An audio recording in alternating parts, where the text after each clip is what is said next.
Hello everyone. तो चलिए इस वीडियो में अपन एक बेसिक सा क्वेश्चन डिस्कस करते हैं। अंडरस्टैंडिंग पर्पस का क्वेश्चन है ये बस, ठीक है। अंडरस्टैंडिंग के लिए ही आपको इस क्वेश्चन को करना है। सिंपल सा है, अपन समझते हैं क्या लिखा है। M limited holds 90% interest in the subsidiary N limited, ठीक है। यानी एम लिमिटेड एन लिमिटेड का 90% होल्ड करता है। यानी एम लिमिटेड कौन है, पेरेंट है। एन लिमिटेड कौन है, सब्सिडरी है। जब भी पेरेंट अपनी सब्सिडरी के कंसोलिडेटेड फाइनेंशियल स्टेटमेंट बनाता है तो सारे के सारे सब्सिडरी के असेट्स अपनी बुक्स में इनकॉर्पोरेट करता है। बिल्कुल ठीक बात है, अपने को ये बात समझ में आ गई। अपन ने कंसोलिडेशन के क्वेश्चन में यही करा है। चलो आगे क्या लिखा है। N limited holds 25% interest in an associate O. N limited की बुक्स में एक इन्वेस्टमेंट इन एसोसिएट शो हो रहा होगा, इन्वेस्टमेंट ओ लिमिटेड शो हो रहा होगा 25% का, जो कि इंडेक्स 28 के हिसाब से एन अकाउंटिंग करता होगा। इंडेक्स 28 के भी अपन ने काफ़ी क्वेश्चंस करे यूट्यूब पर, काय के, एसोसिएट के, ठीक है। यानी एन की बुक्स में बेसिकली अपने को इस लाइन से क्या समझ में आया, एन की बुक्स में एक इन्वेस्टमेंट इन ओ लिमिटेड दिखाई दे रहा होगा। कितने का दिखाई दे रहा होगा, ₹300 का।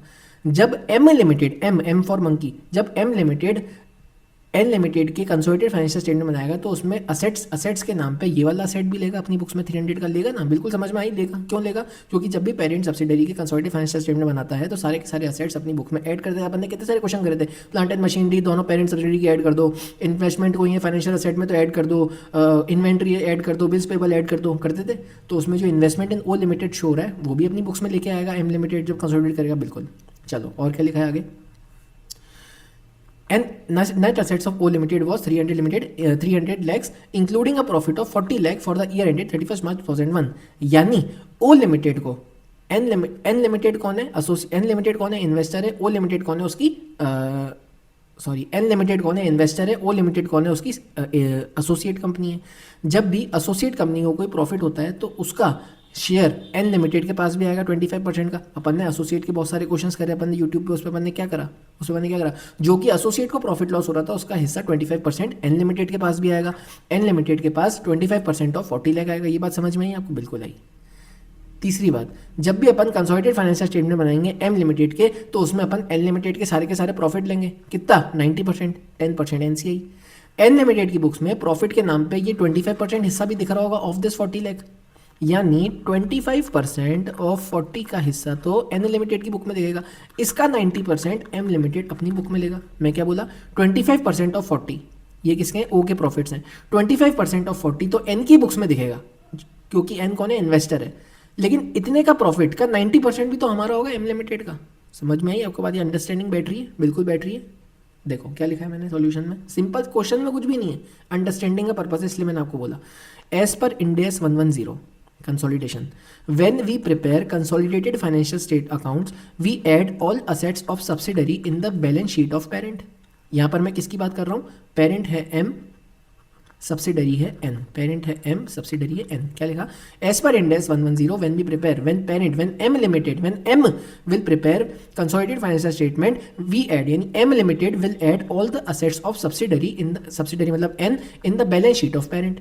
दस इन्वेस्टमेंट इन ओ जो कि इसकी बैलेंस शीट में शो कर रहा है will be shown in the asset, investment in O shown in the asset side of balance sheet of N limited will be added while preparing consolidated final accounts as 300 का 25% 75।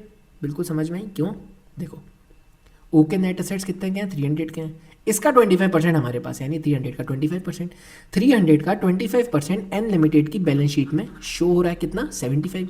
जब M limited consolidated financial statement बनाएगा तो सारे assets N के add करेगा अपनी balance sheet में, यानी ये 75 भी ऐड करेगा। एक बात ये हो गई, वापस से पढ़ते हैं लाइन, अपने को अब समझ में आएगा, इस माइंडसेट से पढ़ो। क्या लिखा है, as per Ind AS 110 when M Limited will prepare consolidated financial statement, M Limited will add asset of subsidiary N Limited in the balance sheet of parent, यानी M।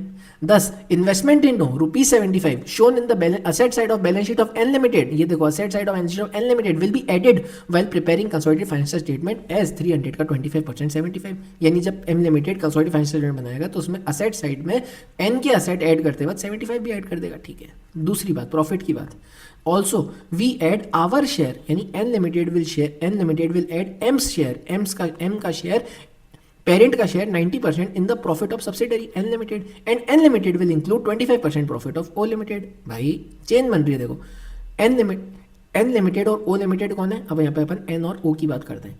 O की बुक्स में profit हुआ 40 लाख का, इस profit का 25% N limited को मिलेगा क्योंकि N लिमिटेड कौन है, ओ का इन्वेस्टर है, ओ कौन है, उसकी एसोसिएट है। एसोसिएट के अपन ने काफ़ी सारे क्वेश्चंस कर रखे हैं, आप वहाँ पे रेफरेंस लेना जाके। क्या करते हैं अपन, जब भी सामने वाली एसोसिएट को प्रॉफिट होता है तो उस प्रॉफिट का शेयर अपन इंक्लूड करते हैं। क्या एंट्री होती है, investment in associate to share in profit. समझ में आई बात, investment in associate to share in profit. तो यहाँ पर इन्वेस्टमेंट इंक्रीज होगा, यहाँ पे कितने से इंक्रीज होगा, 40 का 25% यानी 10 रुपीज़ से, 25% से। यानी क्या लिखा मैंने यहाँ पे, ऑल्सो वी एड यानी एम, और एम क्या करेगा, एन लिमिटेड के सारे प्रॉफिट का पार्ट लेता है 90%। एम एन के प्रॉफिट का पार्ट लेगा, एन ओ के प्रॉफिट का 25% लेगा, और इस 25% का 90% एम लेगा। अब देखो आप समझो, also we add our share यानी एम लिमिटेड का शेयर यानी पेरेंट का share 90% in the profit of subsidiary N limited, and N limited will include 25% profit of share of O limited. तो शेयर ऑफ ओ का profit कितना है भाई, सब भूल जाओ। ओ का प्रॉफिट कितना है, 40 का है, क्वेश्चन में दे रखा है। एन लिमिटेड का शेयर कितना हुआ, 25%, 10 रुपीज़ का, 10 रुपीज़ का। यानी हमारी जो पेरेंट, अगर मैं मानूँ पेरेंट एम है, एन सब्सिडरी है, यानी एन की सब्सिडरी की बुक्स में कुल मिला के प्रॉफिट शो हो रहा है 10 का। यानी इसमें से पेरेंट का शेयर 90%, एनसीए का शेयर 10%। समझ में आ गई। एम लिमिटेड पेरेंट का शेयर कितना होगा, 10 का 90%, 9। एनसीए का शेयर कितना होगा, 10 का 10%, 1। 9 और 10 का टोटल कितना आ गया, 10 जो हमारा प्रॉफिट एन लिमिटेड की बुक्स में शो कर रहा है। ये कौन सा प्रॉफिट है, ये कौन सा प्रॉफिट है, 40 का 25%। 40 कौन सा, ओ लिमिटेड का। चेन बन रही है, सिंपल अंडरस्टैंडिंग पर्पस का क्वेश्चन है सिर्फ। मैं उम्मीद कर रहा हूँ आपको क्वेश्चन समझ में आया होगा, है ना। कोई भी डाउट हो तो आप मेरे से पूछ सकते हैं। छोटा सा क्वेश्चन था, इससे ज़्यादा इस क्वेश्चन में कोई डिस्कस करने लायक है भी नहीं, तो मैं आपको इससे ज़्यादा इसमें रेलिवेंटली मैं वीडियो को लंबा नहीं करूँगा। कुछ भी नहीं है, एम लिमिटेड एन लिमिटेड की होल्डिंग है और एन लिमिटेड ओ लिमिटेड की इन्वेस्टर है, बस। दो तरह से देखो दो तरह से देखो इसको। सबसे पहले एन और ओ के रिलेशनशिप रिश्ते से देखो। एन और ओ में क्या रिश्ता है, एसोसिएट और इन्वेस्टर का। एन कौन है, इन्वेस्टर, ओ कौन है, एसोसिएट। उसकी एसोसिएट को प्रॉफिट हुआ 40 का, उसका 25% मेरा हिस्सा है साहब, किसका, एन का। तो एन अपनी बुक्स में 25% ऑफ 40 10 रिकॉग्नाइज कर लेगा। अब एम लिमिटेड कूद के आएगा, तुम्हारी बुक्स में 10 रुपीज़ का प्रॉफिट दिख रहा है, एन लिमिटेड बोलेगा हाँ दिख रहा है, उस प्रॉफिट का 90% मेरे को दो मेरे को, और 10% तुम्हारे एनसीआई के लिए, मैं तुम्हारे अंदर 90% होल्ड करता हूँ। तो 10 का 90% एम ले लेगा और एनसीआई का कितना हो जाएगा, 1 हो जाएगा। बस इतना सा इसमें क्वेश्चन है, सिंपल। और जब एम लिमिटेड कंसोलिडेटेड फाइनेंशियल में बना रहा होगा तो सिंपल, वो असेट्स जितने भी असेट दिखते हैं सब्सिडरी के बैलेंस शीट में, वो अपनी बुक्स में इनकॉर्पोरेट करता है उसको। सब्सिडरी के बैलेंस शीट में एक asset in investment in O limited दिख रहा होगा। अपन क्या करते हैं, जो एसोसिएट होता है, एसोसिएट की अकाउंटिंग अपन ने इंडेक्स 28 में पढ़ते हैं। अपन ने काफी सारे क्वेश्चन उसके यूट्यूब पे करे। क्या करते हैं, investment in associate asset side of balance sheet of investor side पे इन्वेस्टर की शो होता है। यहाँ पे इन्वेस्टर कौन है, एन, यानी एन की बैलेंस शीट में investment in O limited show कर रहा होगा 300 का 25%। बस वो जब अपन पेरेंट जब एम उसकी बैलेंस शीट बनाएगा कंसोलिडेटेड, वो वाला इन्वेस्टमेंट भी अपने बुक्स में ऐड कर देगा। सिंपल सी बात। तो इतना सही ये क्वेश्चन था, वही मैंने यहाँ पे इसकी लाइनें लिखी हैं कि इंडेक्स 110 के हिसाब से जब पेरेंट बैलेंस शीट बनाएगा, कंसोलिडेटेड बैलेंस शीट बनाएगा, तो वो असेट साइड में 300 का 25% ऐड कर देगा, जो एन की बैलेंस शीट में दिख रहे होंगे। और जो एन के पास प्रॉफिट पार्ट है ओ का 25 रुपीज़ 10 का, उसका 90% एम ले लेगा अपनी बुक्स में और 10% एनसीआई हो जाएगा। तो इतना सा ये क्वेश्चन था। इस क्वेश्चन में इसके अलावा और कुछ भी नहीं है। कोई भी डाउट हो आप पूछ सकते हैं। सब्सक्राइब कीजिएगा, सपोर्ट कीजिएगा। Thank you so much.